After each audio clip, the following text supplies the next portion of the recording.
కేవలం 7999K up to 10 kgs వరకు బరువు తగ్గి అధిక బరువు నుంచి వచ్చే ప్రధాన సమస్యలను దూరం చేసుకోండి. చిరంజీవి నయనతార పాడుకోమంటే మాట్లాడుకుంటున్నారు. ఎంచక్క ఆయాస పడకుండా మాటలతో ఆడి పాడుతున్నారు.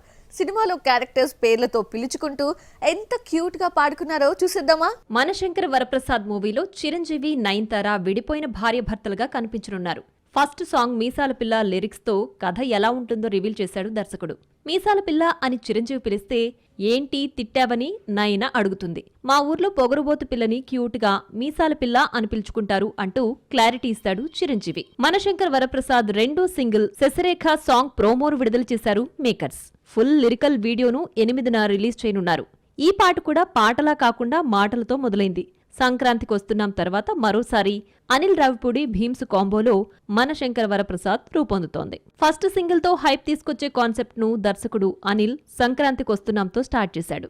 గోదావరి గట్టు మీద రామచిలకవై పాట సినిమాకు తీసుకొచ్చిన హైప్ అంతా ఇంతా కాదు. మీసాల పిల్లతో కంటిన్యూ చేయగా ఈ పాట ఇప్పటికే యూట్యూబ్లో 77 మిలియన్ వ్యూస్ మార్క్ దాటింది. రెండో పాట శశిరేఖ ఎలాంటి క్రేజ్ తీసుకొస్తుందో చూడాలి మరి. మనశంకర వరప్రసాద్ నుంచి రెండో పాటగా చిరంజీవి వెంకటేష్ సాంగ్ వస్తుందనుకుంటే మరోసారి డ్యూయెట్ ను రిలీజ్ చేశారు. వెంకటేష్ దాదాపు నెల రోజుల పాటు షూటింగ్ లో పాల్గొని మాస్ సాంగ్ తో తన పార్ట్ షూటింగ్ కంప్లీట్ చేశాడు. ఈ సందర్భంగా వీడియో రిలీజ్ చేయడంతో మాస్ సాంగ్ వస్తుందని ఎక్స్పెక్ట్ చేస్తే శశిరేఖ సాంగ్ విడుదలైంది.